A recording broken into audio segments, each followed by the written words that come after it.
नमस्कार दोस्तों, स्वागत है आप सभी का CGPSC नॉलेज हब के इस यूट्यूब चैनल पर, जहां पर हम MCQ करेंगे लेबर इंस्पेक्टर से रिलेटेड। तो MCQ सीरीज़ में ये चौथा सीरीज़ है मेरा MCQ का। इससे पहले भी आ चुका है जो आप प्लेलिस्ट पे देख सकते हैं MCQ से रिलेटेड। मैं MCQ के साथ साथ आपको बता दूं, जो यहाँ पे हम लोग MCQ करवाते हैं वो PDF तो आपको मिल ही जाता है हमारे ऐप पे या पैड में। जो हमने छोटा सा एक सेशन बना के रखा है यूट्यूब लेक्चर PDF सेशन, जहाँ से आपको केवल यूट्यूब के लेक्चर ही PDF में नहीं बल्कि अभी तो प्रैक्टिस सेट भी एक्स्ट्रा मटेरियल के रूप में वहाँ पर मिल रहा है। तो उससे आपके पास 1000 से 1200 क्वेश्चन वहाँ पर पेड में मिलेंगे, जिससे आप और बहुत बेहतर तरीके से तैयारी कर सकते हो। चूँकि इंग्लिश मीडियम वाले बच जाते हैं, उनको नहीं मिल पाता है कंटेंट, तो उनके लिए भी हमने एक सेशन कर दिया है। उसी में ही सेम रहेगा लेकिन वो इंग्लिश में अवेलेबल रहेगा। तो हिंदी इंग्लिश दोनों में है। जिन लोग को इंग्लिश हिंदी का इशू होता है, कभी कोई समझ में नहीं आता है, वो भी उसको प्रेफरेंस के लिए यूज़ कर सकते हैं। ओके, चलिए चैनल को आप जो हो लाइक कर दीजिएगा, मतलब चैनल सब्सक्राइब कर दीजिएगा नए होंगे तो, और इस वीडियो को लाइक कर दीजिएगा, ज़्यादा से ज़्यादा दोस्तों में शेयर करिएगा। और मैं आपको बता दूं कि ऐप को CGPSC नॉलेज हब के नाम से सर्च करिए प्ले स्टोर पे और जल्दी से जल्दी डाउनलोड कर लीजिए। चलिए MCQ सीरीज शुरू करते हैं। आपका जो आज का MCQ सीरीज रहेगा वो कुछ क्वेश्चनों पर बेस्ड रहेगा, जो कि कुछ अधिनियम से रिलेटेड रहेंगे, कुछ फैक्चुअल क्वेश्चन रहेंगे। तो ये काम के हैं, काफ़ी सारे क्वेश्चन इसमें मिलेंगे, तो उस पर हम लोग चलते हैं। हमारा पहला क्वेश्चन आता है जो कि ILO पे बेस्ड है, समझ लीजिए। अंतर्राष्ट्रीय श्रम संगठन यानी कि international labour organization dash dash dash की एक एजेंसी है। ये पूछ रहा है कि ILO किसकी एजेंसी है। ऑप्शन ए है हमारे पास IBRD, ऑप्शन बी है संयुक्त राष्ट्र सुरक्षा परिषद, ऑप्शन सी है कृषि विकास के लिए अंतर्राष्ट्रीय कोष, या ऑप्शन डी संयुक्त राष्ट्र। अगर आप ILO का मेरा वीडियो देखे होंगे तो आप ये क्वेश्चन इजीली बना सकते हैं। इसका सही आंसर होगा ऑप्शन डी, संयुक्त राष्ट्र की एक एजेंसी है। इसकी अपनी 3 पार्ट होते हैं, 3 अलग अलग इसके भाग होते हैं, परंतु ये संयुक्त राष्ट्र की एक एजेंसी के रूप में काम करती है। क्वेश्चन नंबर 2 हमारा आता है, इनमें से कौन सा नियोक्ता की ओर से एक अनुचित श्रम का अभ्यास है। मतलब जिसको मान्य नहीं किया जा सकता, ऐसा कौन सा श्रम का अभ्यास है जो नियोक्ता की ओर से किया जाता है। ऑप्शन ए, उद्योग से जुड़े नियोक्ता की संपत्ति को जानबूझकर नुकसान पहुंचाने के लिए उकसाना या उसमें लिप्त होना। ऑप्शन बी, गैर कानूनी समझे जाने वाली किसी भी हड़ताल को सलाह देने या सक्रिय रूप से समर्थन करने या भड़काने के लिए। ऑप्शन सी, एक मान्यता प्राप्त संघ के लिए नियोक्ता के साथ सामूहिक रूप से सौदेबाजी से इनकार करना, या ऑप्शन डी, इनमें से कोई नहीं। थोड़ा सा क्वेश्चन को समझिए। इसमें नियोक्ता की ओर ये आएगा, नियोक्ता की ओर से नहीं, नियोक्ता की ओर मतलब एक कर्मचारी नियोक्ता की ओर कौन सा अनुचित श्रम का अभ्यास करता है, कौन सा है जो एक अनुचित श्रम माना जाता है। तो इसका सही आंसर होगा उपरोक्त में से कोई नहीं। मतलब ऐसा कोई भी नहीं है जो नियोक्ता की ओर से कोई अनुचित श्रम का अभ्यास हो। नियोक्ता जो है ऐसा कुछ भी काम नहीं कर सकता है इसमें से। क्वेश्चन नंबर 3, अंतर्राष्ट्रीय श्रम संगठन का मुख्यालय डैश डैश में स्थित है, यानी कि ILO का मुख्यालय कहाँ स्थित है, ये क्वेश्चन में पूछा गया है। Option A Geneva, option B Rome, option C Paris, या ऑप्शन डी टोक्यो। इसका सही आंसर होगा जिनेवा। जिनेवा में ही इसका मुख्यालय है। क्वेश्चन नंबर 4 है, देश में चल रहे वैश्वीकरण यानी कि आपका ग्लोबलाइजेशन को हमारे श्रम कानूनों में सुधार की आवश्यकता है। मौजूदा श्रम कानूनों में बदलाव का विरोध करने वाली सेना डैश डैश डैश है। तो इसमें से कौन है, या फिर बोल सकते हो इसमें संगठन कौन है जो कि मौजूदा श्रम कानूनों में बदलाव का विरोध करती है। ऑप्शन ए सरकार, ऑप्शन बी श्रम और ट्रेड यूनियन, ऑप्शन सी नियोक्ता संघ, या ऑप्शन डी मानव अधिकार आयोग। इसका सही आंसर होगा श्रम और ट्रेड यूनियन। एक्चुअल में हमारे यहाँ जो श्रम कानून है उसमें बदलाव का जो विरोध करने वाली जो ग्रुप है, जो आर्मी है, वो श्रम और ट्रेड यूनियन है, जिसके कारण हमारे श्रम कानूनों में बदलाव नहीं हो पाता है। जैसे इसका सही एग्जाम्पल देख सकते हो कृषि कानून। जब कृषि कानून लाया, बदलाव की बात की गई, तो जो संगठन थे कृषक वाले वही सबसे ज्यादा इसका विरोध करने लगे, जिसके कारण वो पास नहीं हो पाया। उल्टा उसको क्या कर लिया गया, वापस ले लिया गया था। क्वेश्चन नंबर 5 है, संयुक्त राष्ट्र की एजेंसी जो अंतर्राष्ट्रीय श्रम मानकों से संबंधित है और सामाजिक सुरक्षा और काम के अवसर प्रदान करती है, कौन सी है। तो ऐसी कौन सी एजेंसी जो अंतर्राष्ट्रीय श्रम मानकों से संबंधित है। तो डायरेक्ट आपका जो है आंसर निकल आता है, फिर भी ऑप्शन पढ़ लेते हैं। अंतर्राष्ट्रीय निगम कानून, बी अंतर्राष्ट्रीय कानून संगठन, सी अंतर्राष्ट्रीय कार्यबल भर्तीकर्ता, या ऑप्शन डी अंतर्राष्ट्रीय श्रम संगठन। तो आप सभी इसका आंसर समझ ही गए होंगे, श्रम मानक दे दिया है, तो सही आंसर क्या होगा? अंतरराष्ट्रीय श्रम संगठन। नेक्स्ट क्वेश्चन है 6वें नंबर का, श्रम नीति पर प्रकाश डाला गया है। कौन सी चीज से प्रकाश डाला गया है? ऑप्शन ए सार्वजनिक और निजी निवेश को आकर्षित करने के लिए रचनात्मक उपाय के रूप में, ऑप्शन बी नई नौकरियां पैदा करने के लिए, ऑप्शन सी कर्मचारी नियोक्ता संबंध, या ऑप्शन डी ऊपर के सभी। श्रम नीति जितने भी बनाए जाते हैं उन पर किस बात पर प्रकाश डाला गया है, ये क्वेश्चन पूछा गया है। तो इसका सही आंसर होगा सभी पे, क्योंकि वहां पे निवेश को आकर्षित करने वाले उपायों, नया रोजगार जो है अवसर सृजित करना, या कर्मचारी नियोक्ता के संबंध को सुधारना, हर एक चीजों की आपका डिस्क्राइब करके रखा गया रहता है। क्वेश्चन नंबर 7 है, श्रम कानून की 2 व्यापक श्रेणियां कौन सी है? ऑप्शन ए सामूहिक श्रम कानून जिसमें कर्मचारी नियोक्ता और संघ के बीच त्रिपक्षीय संबंध है, ऑप्शन बी व्यक्तिगत श्रम कानून जो काम पर और काम के अनुबंध के माध्यम से कर्मचारियों के अधिकारियों से संबंधित है, ऑप्शन सी ए और बी दोनों, या ऑप्शन डी नोटा। इसका सही आंसर क्या होगा? ऑप्शन ए और बी दोनों ही होगा, क्योंकि सामूहिक श्रम कानून भी होता है और व्यक्तिगत भी होता है, ये पहले भी हम थोड़ा सा चर्चा किए हुए हैं। क्वेश्चन नंबर 8, भारत खाली स्थान से आईएलओ गवर्निंग बॉडी का स्थायी सदस्य है। हमारा भारत भी इसका स्थायी सदस्य है, गवर्निंग बॉडी का, है ना, प्रशासनिक निकाय या शासी निकाय जिसको कहा जाता है। तो ये कब से है? Option A 1922, option B 1969, option C 1972, या ऑप्शन डी 1991। जिन लोगों को हिंदी इंग्लिश का इश्यू हो रहा होगा और उनको ये लगता है कि हिंदी हमको समझ में नहीं आ रहा है, वो पेड बैच में चेक कर लीजिएगा, इंग्लिश में उनके लिए है। चूंकि हमारी ज्यादातर ऑडियंस हिंदी में है, इसलिए मैं हिंदी में ही लेकर आई हूं जो एमसीक्यू फॉर्मेट है। ओके, तो वहां पे इंग्लिश के लिए भी चेक कर लीजिएगा, और कुछ जो है आपका प्री मटेरियल के रूप में भी हम यूट्यूब में बहुत जल्द इंग्लिश वालों के लिए स्पेशल प्रोवाइड कराएंगे। सही आंसर क्या होगा इसका? 1922। भारत जो है आईएलओ की गवर्निंग बॉडी का स्थायी सदस्य 1922 से है। क्वेश्चन नंबर 9 पे आते हैं, जो कहता है कि निम्नलिखित में से कौन सा कानून भारत में असंगठित क्षेत्र के श्रमिकों पर लागू होता है? ऑप्शन ए है इसका न्यूनतम मजदूरी अधिनियम, एक्चुअल में ये ऊपर हो गया है, ऑप्शन ए है ये। ऑप्शन बी है बाल श्रम निषेध और विनियमन अधिनियम 1986, ऑप्शन सी ठेका श्रम विनियमन और उन्मूलन अधिनियम 1970, या ऑप्शन डी ऊपर के सभी। इसका सही आंसर होगा उपरोक्त सभी। लगभग जितने भी कानून बनाए जाते हैं वो असंगठित क्षेत्र के श्रमिकों पर भी लागू होता है। क्वेश्चन नंबर 10 है, आईएलओ का व्यापक लक्ष्य क्या है? ऑप्शन ए रोजगार, ऑप्शन बी उच्च मजदूरी, ऑप्शन सी शिक्षा, या ऑप्शन डी सभ्य काम। यानी कि सभ्य काम मतलब बोल सकते हो अच्छे से सारे काम को करना, कि शिक्षा देना, कि उच्च मजदूरी देना, कि रोजगार दिलाना, ये। तो इसका सही आंसर होगा सभ्य काम, मतलब सब कोई अच्छे से काम करे, यही व्यापक लक्ष्य है आईएलओ का। और एक तरीके से सभ्य काम का अर्थ है अनुशासित काम, मतलब जो कि आपका ना कि हो हुल्लड़ टाइप का हो, बल्कि वो नियम कानून के साथ किया जाए। तो एक प्रकार से अनुशासित कार्य कह सकते हो उसको। क्वेश्चन नंबर 11 है, भारत आईएलओ का डैश डैश डैश सदस्य है। मतलब पूछा जा रहा है कि भारत किस प्रकार का सदस्य है। ऑप्शन ए संस्थापक सदस्य है, ऑप्शन बी केवल एक सदस्य है, ऑप्शन बी अकेला सदस्य है, ऑप्शन डी भारत पर प्रतिबंध लगा दिया गया है। मतलब भारत आईएलओ का क्या संस्थापक सदस्य है, भारत आईएलओ का केवल सदस्य है, भारत आईएलओ का अकेला सदस्य है, या भारत का आईएलओ द्वारा प्रतिबंध लगा दिया गया है। ऑप्शन इसमें से क्या सही होगा? तो इसका सही आंसर है संस्थापक सदस्य। केवल सदस्य ही नहीं है बल्कि एक संस्थापक सदस्य के रूप में है। क्वेश्चन नंबर 12 है, उद्योगों में डैश डैश डैश के लिए सामंजस्य के क्षेत्रों में ध्यान केंद्रित करना महत्वपूर्ण है। यानी कि उद्योगों में अगर सामंजस्य स्थापित करना है तो किस क्षेत्र पर ध्यान देना चाहिए, ये क्वेश्चन पूछा जा रहा है। ऑप्शन ए नियोक्ताओं के लिए, या ऑप्शन बी जनता, ऑप्शन सी समिति, या ऑप्शन डी सरकार। अगर उद्योगों में सामंजस्य बैठाना है तो किसके लिए ज्यादा जरूरी है जो है ध्यान केंद्रित करना? नियोक्ताओं के लिए, कि जनता के लिए, कि समिति के लिए, सरकार के लिए? सही आंसर है सरकार। अगर उद्योगों में सामंजस्य बैठाना है तो सरकार के लिए क्या हो जाता है, ये ध्यान केंद्रित करना महत्वपूर्ण हो जाता है कि कैसे करना है। क्वेश्चन नंबर 13 है, डैश डैश डैश यानी कि खाली स्थान के लिए बोला गया है कि लागू होने तक बाल श्रम पर कोई प्रतिबंध नहीं था। तो कौन सा ऐसा कानून है जिससे लागू होने तक बाल श्रम पे प्रतिबंध नहीं था? तो आजादी होने के पहले बाल श्रम पर कोई प्रतिबंध नहीं है था क्या? ऑप्शन ए श्रम कानून लागू होने तक बाल श्रम पर कोई प्रतिबंध नहीं था क्या? ऑप्शन बी पूछ रहा है।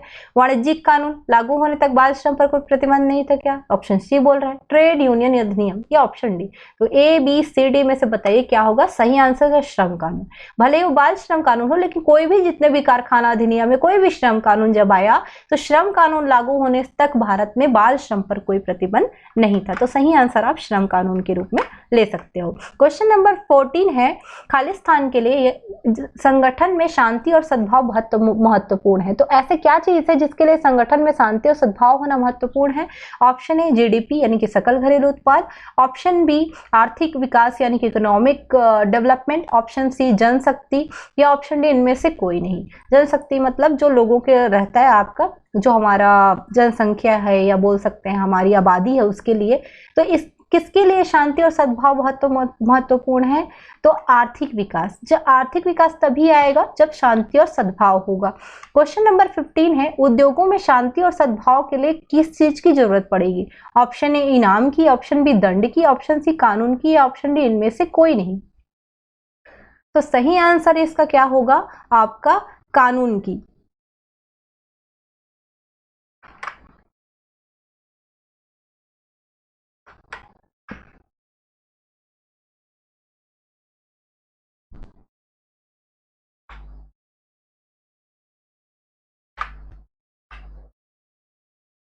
क्वेश्चन नंबर 16 पे चलते हैं। श्रम मुद्दों को खालिस्तान में हल किया जा सकता है, मतलब कहां पर हल किया जा सकता है? ऑप्शन ए श्रम न्यायालय, ऑप्शन बी जिला अदालत, ऑप्शन सी हाई कोर्ट, या ऑप्शन डी उपभोक्ता अदालत। तो सही आंसर होगा इसका श्रम न्यायालय। श्रम मुद्दों के लिए हमारे पास श्रम न्यायालय होते हैं जहां पर पूरा नियम कानून से रिलेटेड चीजें रहती है जिस पर फैसला जो है दिया जाता है। क्वेश्चन नंबर 17 है, पहला वार्षिक सम्मेलन अंतर्राष्ट्रीय श्रम सम्मेलन का 29 अक्टूबर 1919 को शुरू हुआ था। कहाँ से शुरू हुआ था? यानी कि ILO का जो अंतर्राष्ट्रीय श्रम सम्मेलन होता है उसमें एक श्रम सम्मेलन भी होता है, वो भी एक पार्ट है उसका। तो कहां से शुरू हुआ था ये? तो option A New York, option B Washington DC, option C Paris, या ऑप्शन डी नई दिल्ली। सही आंसर होगा इसका वाशिंगटन डीसी से ILO का जो हमारा श्रम सम्मेलन है जो प्रत्येक वर्ष होता है ये शुरू हुआ था। क्वेश्चन नंबर 18, श्रम कानून में क्या शामिल है? ऑप्शन ए औद्योगिक संबंध, ऑप्शन बी कार्यस्थल स्वास्थ्य और सुरक्षा, या ऑप्शन सी रोजगार मानक, या ऑप्शन डी ऊपर के सभी। एक्चुअल में श्रम कानूनों पे जो शामिल होता है, श्रम कानून बने ही इसलिए होते हैं कि सभी के अधिकार सुनिश्चित किया जाए और सबके बीच सामंजस्य स्थापित किया जाए। तो इसका सही आंसर उपरोक्त सभी होना ज्यादा सुटेबल होगा। क्वेश्चन नंबर 19 है, श्रमिक नौकरी सुरक्षा का आनंद लेते हैं, यानी कि जॉब सिक्योरिटी। जॉब सिक्योरिटी किस क्षेत्र में ज्यादा होती है? ऐसा क्वेश्चन पूछा गया है। ऑप्शन ए संगठित क्षेत्र में, ऑप्शन बी असंगठित क्षेत्र में, ऑप्शन सी कृषि क्षेत्र में, या ऑप्शन डी प्राइवेट सेक्टर में।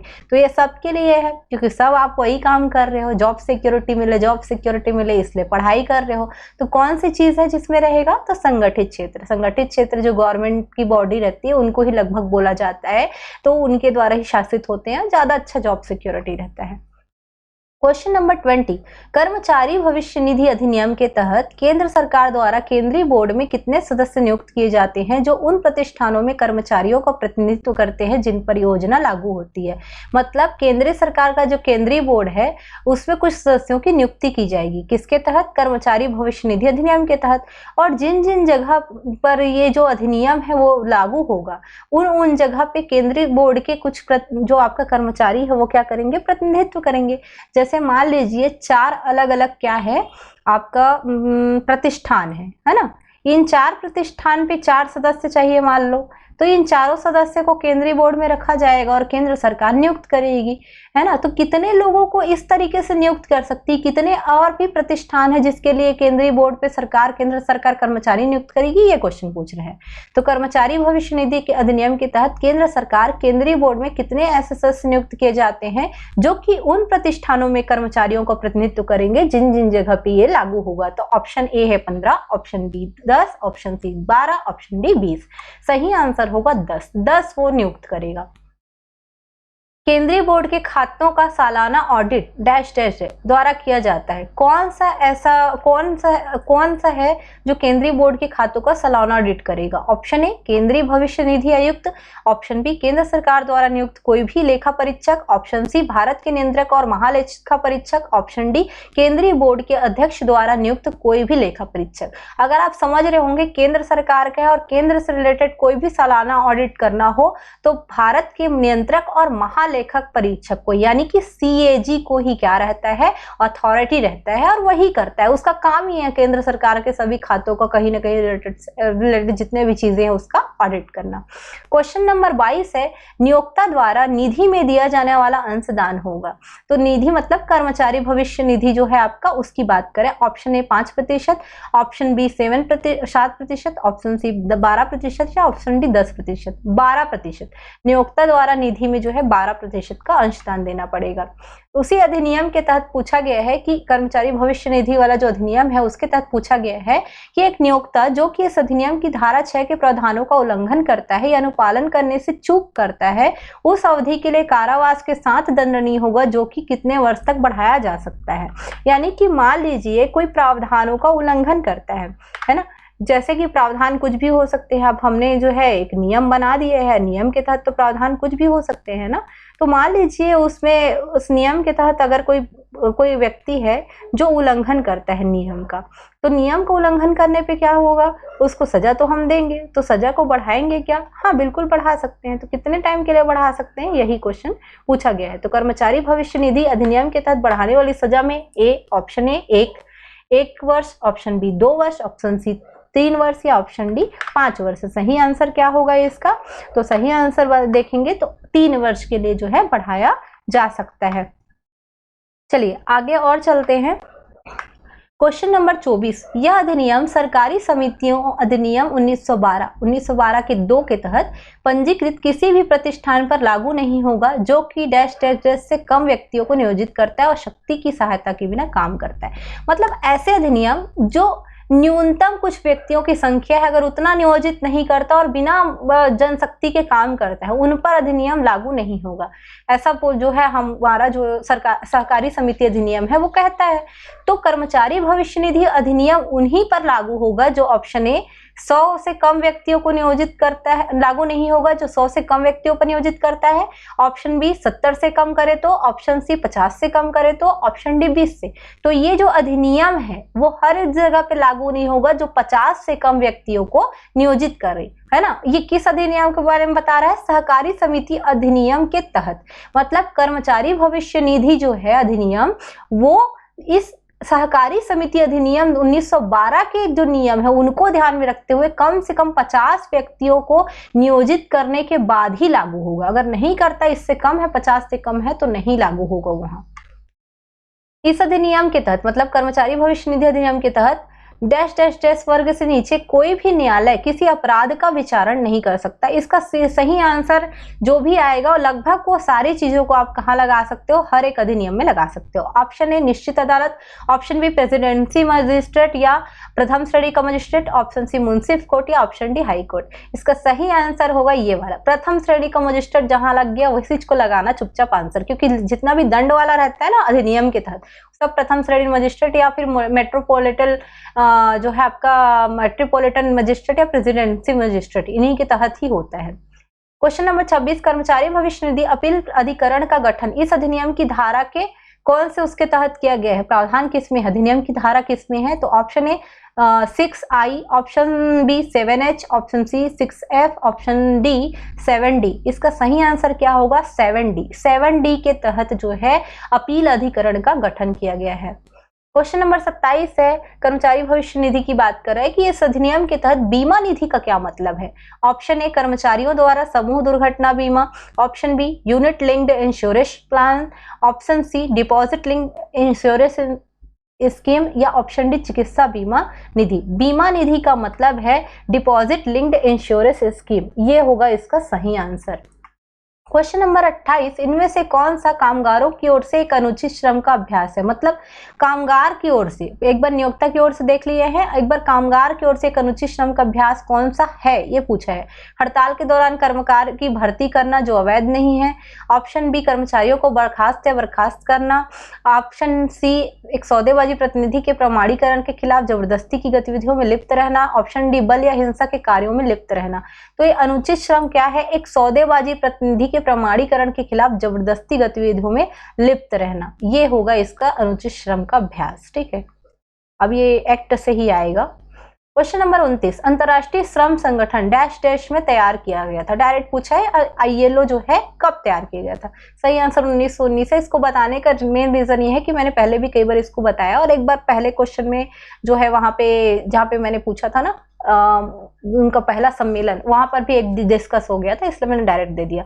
बाकी ऑप्शन कहीं भी दे सकते हैं, लेकिन 1919 याद रखिएगा। भारत 1922 में जुड़ा है। क्वेश्चन नंबर 30, समुचित सरकार। ये बहुत बार पूछता है समुचित सरकार, बिल्कुल ध्यान रखना है इस चीज को। ओके, शब्द समुचित सरकार को PF अधिनियम में किस धारा में परिभाषित किया गया? ऑप्शन ए खंड 2A, ऑप्शन बी खंड B 2B, या ऑप्शन सी खंड 2D, या ऑप्शन डी खंड 2E। यानी कि ये सीधा सीधा मैं आपको बता दूं, खंड मतलब यहाँ पे आप सेक्शन से पकड़ लेना। ओके, सेक्शन से पकड़ लेना। तो सही आंसर है इसका धारा 2A। जो खंड है ना उसको सेक्शन पकड़ना, सेक्शन को धारा कहा जाता है। ये खंड करके लिख दिया है, बट सेक्शन से पकड़ना है आपको। क्वेश्चन नंबर 31, धारा 2A, यानी कि इसके अनुसार किसी दिए गए राज्य में खदान के लिए उपयुक्त सरकार कौन सी होगी? अगर राज्य में जो खदान है तो खदान के लिए उपयुक्त सरकार कौन सी होगी? ऑप्शन ए राज्य सरकार, ऑप्शन बी केंद्र सरकार, ऑप्शन सी ए और बी दोनों, या इनमें से कोई नहीं। इसका देखो, धारा 2A में समुचित सरकार बताया गया है ना, उपयुक्त सरकार या समुचित सरकार, तो कौन सा होगा इसमें? केंद्र सरकार। उपयुक्त सरकार या जो समुचित सरकार होता है वो केंद्र सरकार होता है।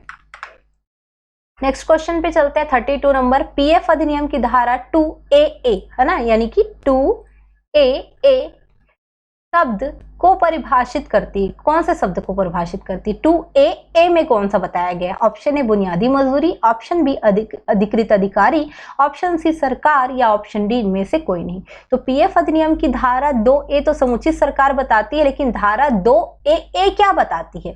तो इसका सही आंसर क्या होगा? अधिकृत अधिकारी। उसके अंतर्गत कोई अधिकारी है तो उसकी बात बताएगा। क्वेश्चन नंबर 33 पे चलते हैं। शब्द मूल मजदूरी को भविष्य निधि अधिनियम की किस धारा में परिभाषित किया गया है? धारा 2AG, ऑप्शन ए है ना, ये खंड मतलब धारा है। ओके, सेक्शन को खंड कर दिया है ये। बी धारा 2D, ऑप्शन सी धारा 2B, या इनमें से कोई नहीं। इसका सही आंसर होगा धारा 2B। एक्चुअल में सारे क्वेश्चन मुझे जो है इंग्लिश में मिले हैं, और इसको जो है क्या बोलते हैं जो बनाया इंग्लिश वाले ने है, तो मैंने उसको जो है उनसे मांग के इसको किया है। तो दिक्कत हो रहा है, हमारे स्टाफ में इंग्लिश वाले भी आ गए हैं आजकल, ठीक है। तो इसीलिए अब हमारे से जो है आपको इंग्लिश में भी क्वेश्चन प्रोवाइड करने का पूरा प्रयास किया जाता है।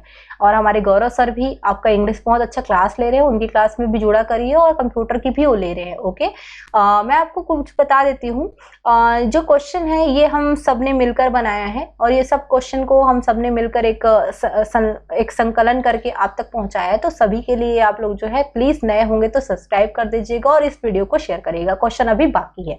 चलिए, धारा 2B इसका सही आंसर हो गया है ना, मूल मजदूरी को परिभाषित किया गया है।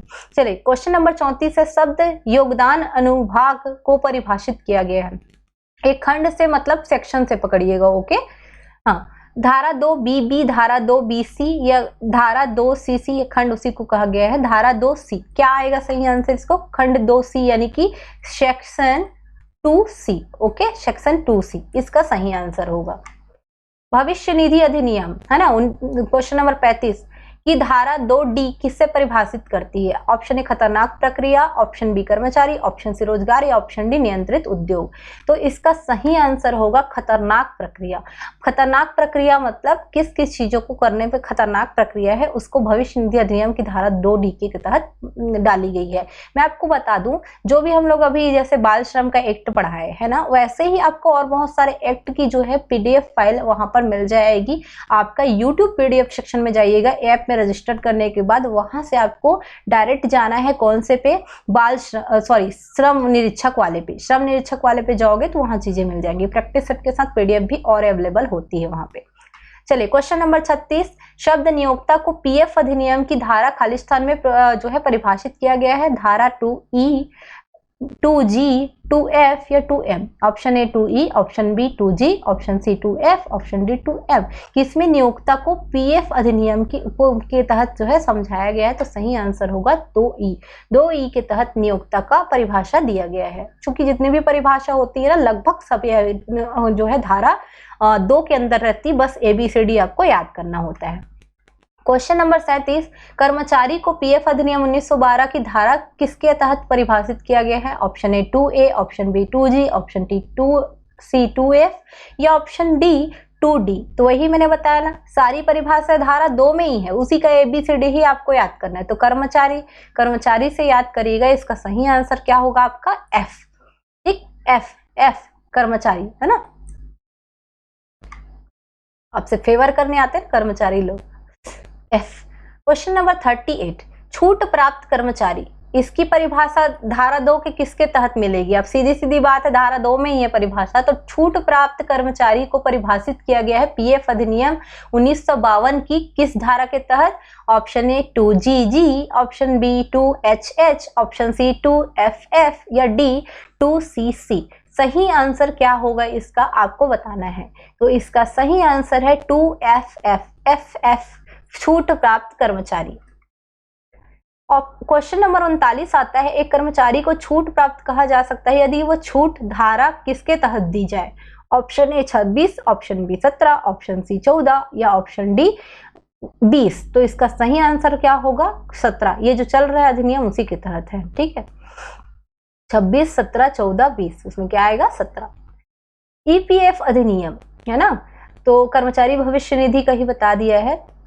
1952 की किस धारा के तहत छूट प्राप्त प्रतिष्ठान शब्द को परिभाषित किया गया? प्रतिष्ठान की बात की गई है। तो option A 2AA, option B 2EE, option C 2J या ऑप्शन डी 2FFF है ना। तो छूट प्राप्त प्रतिष्ठान को ईपीएफ अधिनियम 1912 की धारा में बताया गया है। तो किस धारा में मिलेगा ये? FFF, 2FFF में छूट प्राप्त प्रतिष्ठान। छूट प्राप्त कर्मचारी अलग है FF, और FFF हो गया तो छूट प्राप्त प्रतिष्ठान। क्वेश्चन नंबर 41, पीएफ अधिनियम की धारा 2G किसको परिभाषित करती है? ऑप्शन ए गैर छूट, ऑप्शन बी छूट, ऑप्शन सी कारखाना या ऑप्शन डी छूट दी गई नौकरी। किसको बताएगा ये? तो पीएफ अधिनियम की धारा 2G परिभाषित करती है कारखाना को।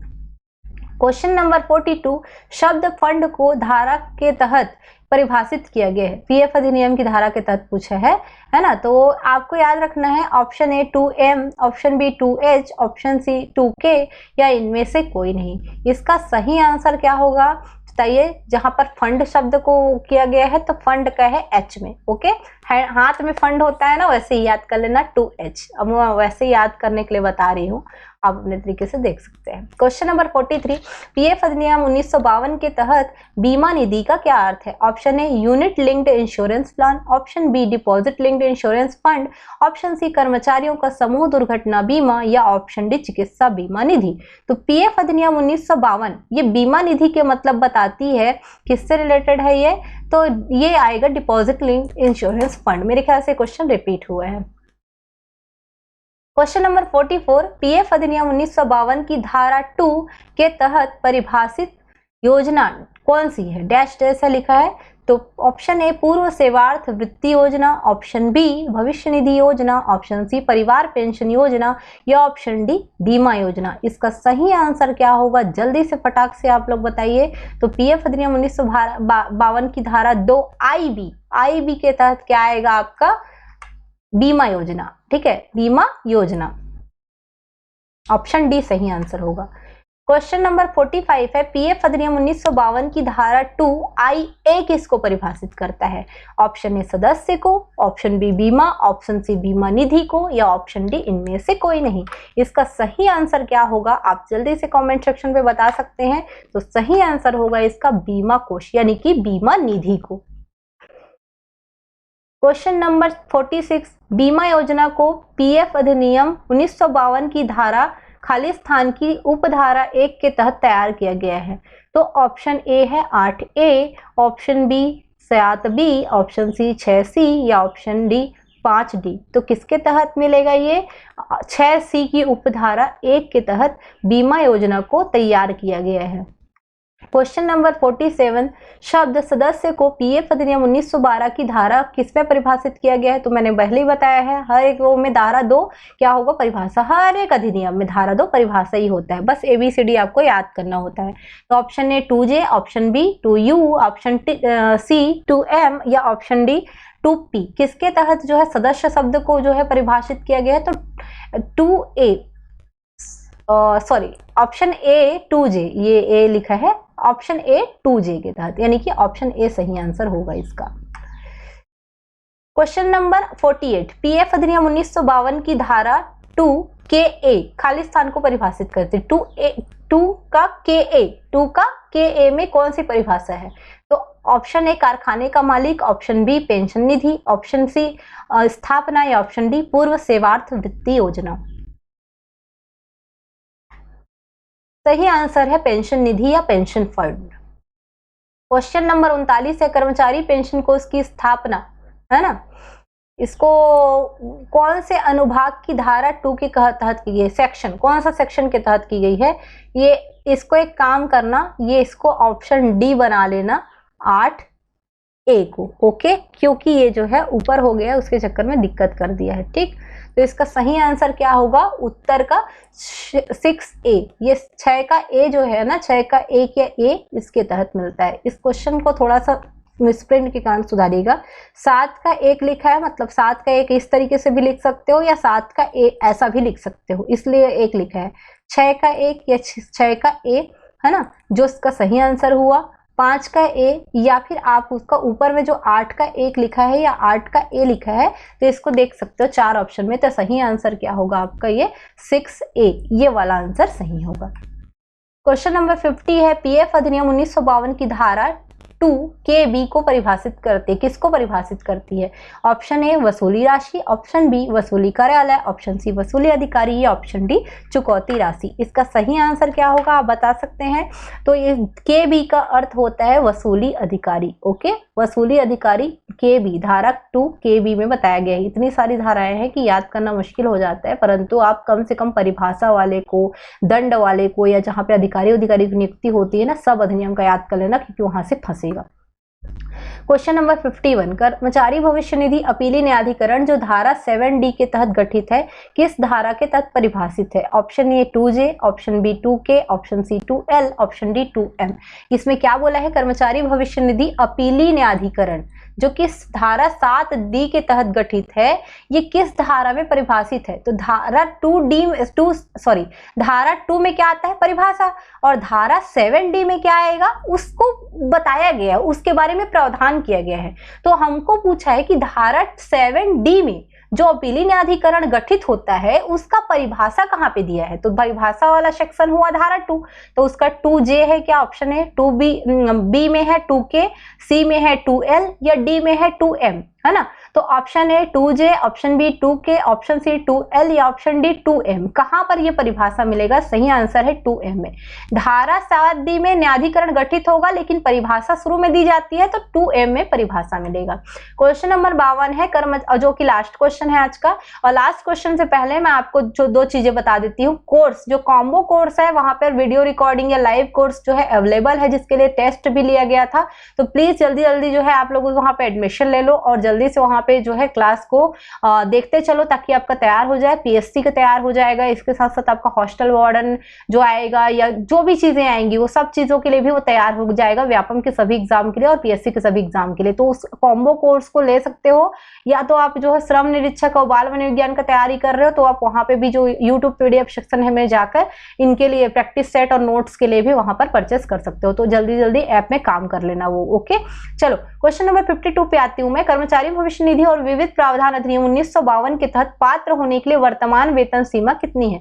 अगर आप कर्मचारी भविष्य निधि में जाना चाहते हो तो आपको कितनी वर्तमान में वेतन सीमा कितनी रखी गई है, ऑप्शन ए 12,500 रुपए, ऑप्शन बी 15,000 रुपए, ऑप्शन सी 6,500 रुपए, ऑप्शन डी 6,000 रुपए। सही आंसर है 15,000 रुपए। अगर आप 15,000 रुपए का कमाते हो तो कर्मचारी भविष्य निधि में आप डाल सकते हो अपना पैसा। तो 50+ क्वेश्चन का ये MCQ सीरीज था जो मेरे द्वारा लेके आया गया था। आई होप आप लोग को पसंद आया हो।